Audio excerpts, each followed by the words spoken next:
So you guys want to see me make Paimon into a snack? We're gonna be making Fisherman's toast. We're not gonna turn her into a snack.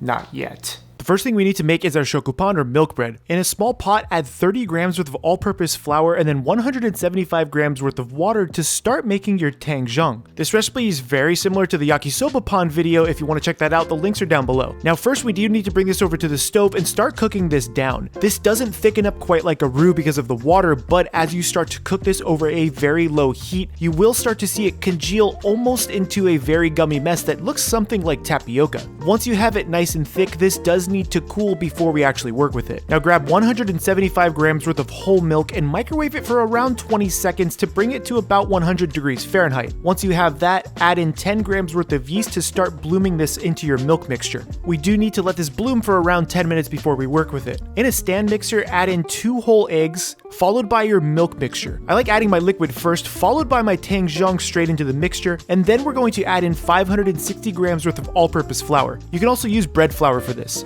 Since this is a straight dough, we are adding in 30 grams worth of sugar and our 10 grams worth of salt immediately. I like to make sure I mix this at a low speed to begin hydrating my dough into this shaggy mass. You will need to scrape this intermittently depending on how good your mixer is. Mine sometimes doesn't reach the bottom, so I do like to make sure it's fully mixed. Now once you have it into that shaggy mass, we're going to add in 30 grams worth of whole butter and continue to mix this at this low speed until that butter is incorporated. Also, don't do what I'm doing. This is not a smart decision to use this while it's working. Now we want to make sure we give this a window test, which is where you get a small piece of dough, try to pull it apart, and if you can see through it, it's ready. Mine was not quite ready, so I mixed it for an additional 10 to 12 minutes and then brought it onto the cutting board to do the good old slap and fold. You may not have to do this step depending on the window test, but I felt like mine needed just a bit more work, and after I was able to slap and fold it around 2 to 3 minutes, I formed this into a bowl and grabbed a very large bowl for this since it will double in size. Add in just a small touch of oil to the bottom, make sure your bowl is nice and tight, and I like to use my bench scraper for this, so that way I can form this really nice top bowl. Once it's nicely shaped, place this directly into the middle of your large bowl and place a lid on top of it, loosely covered or with just some plastic wrap. We're gonna let this set until it's doubled in size. Mine only needed around 45 minutes to an hour to double in size, and this is what this bad boy starts to look like. Once you have a nice plump boy, grab your Pullman pan and get this thing greased up and ready to go. Trust me when I say that these Pullman pans are amazing to use, but they have to be greased properly. After working in a bakery for a little over a year, making sourdough breads and making dozens and dozens of Pullman every day, I will say that nonstick spray is a life changer and a lifesaver when you're making breads like this. Don't be afraid to use some of this. Make sure you also grease the top of the lid so you don't have your lid stick to your dough while it's proofing. Now throw just a small amount of flour on your working surface and place the dough down and gently pat this to.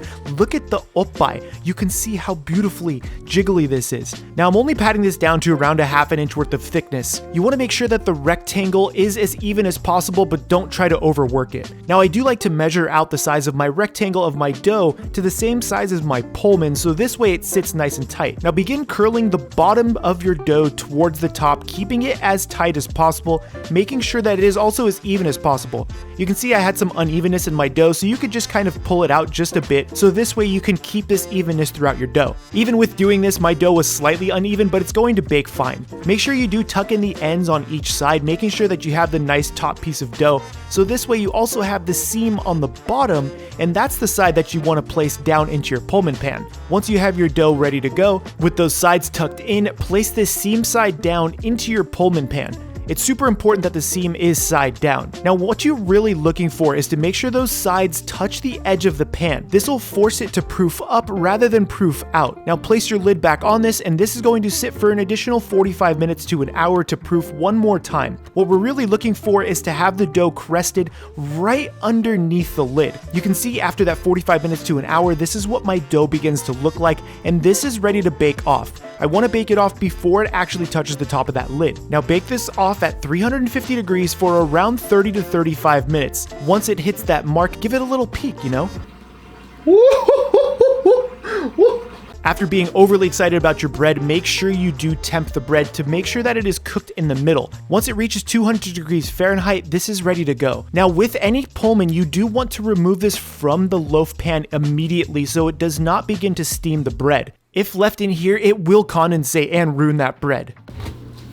Oh, it slid out like a champ. After marveling at your beautiful loaf pan, make sure you place this on a rack to cool down completely before we cut it and give it a little kiss goodnight. So last night we had finished that bread and I had wrapped it so that way I could use it the next day. I like to let it sit, especially for something like Shokupan, but we have an issue. Gandalf, come here.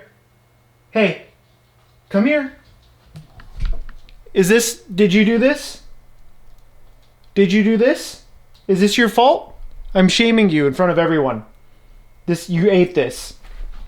Because I know Lucian doesn't eat bread. It's fine. Most of it's still here. Now that we've shamed Gandalf, we just need to get a few more things ready to make this fisherman's toast. I believe it was also just tomatoes and onion for this, and I'm going to keep it relatively simple. Grab yourself one Roma tomato or a steak tomato or whatever tomato you want and just dice it up. Now for the onions, I am using red onions because I love the flavor of this with tomato. Make sure you slice these super thin. Once you have these nice and thinly sliced, put them into your bowl of choice, and these need to be iced down with some ice water for around 10 minutes to remove some of the harshness. Now for the tomato, I am just going to sear this with just a touch of olive oil and some salt and pepper. I'm cooking this over a medium heat to basically stew the tomatoes rather than cook them too hard and achieve too much GBAT on these tomatoes. After you've sauteed them for around 2 to 3 minutes over that medium heat, hit this with just a touch of water and place the lid on it and turn this on low to begin stewing them. You can add some herbs or garlic or shallot or whatever you want to this. Now I did cut off the piece that Gandalf had eaten off of my bread, but you can see how beautiful this bread still came out. Now for Shokupan, I like to cut it with top side down on the cutting board and it'll give you a better cutting surface. And look at the inside of the Shokupan. It looked gorgeous, it tasted great, it was nice and airy and had some richness to it. Now cut yourself a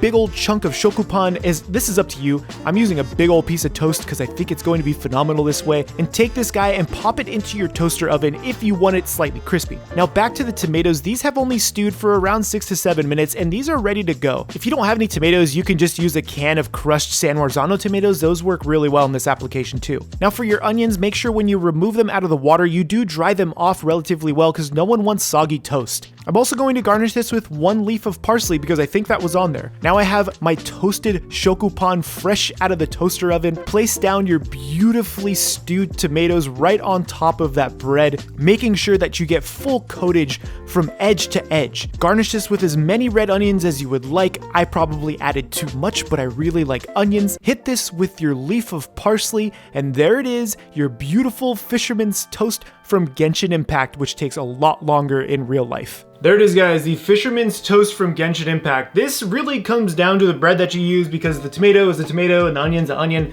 Honestly, this would probably be better in the summertime, but I wanted to make it, so here it is. Now, the one thing I would add to this without even trying it, without even knowing what this tastes like, is of course an over easy egg, or a poached egg, or fried egg, or any kind of hard-boiled, whatever egg. Put an egg on this. Cheers. I'm really excited for my bread, even though Gandalf has already tried this.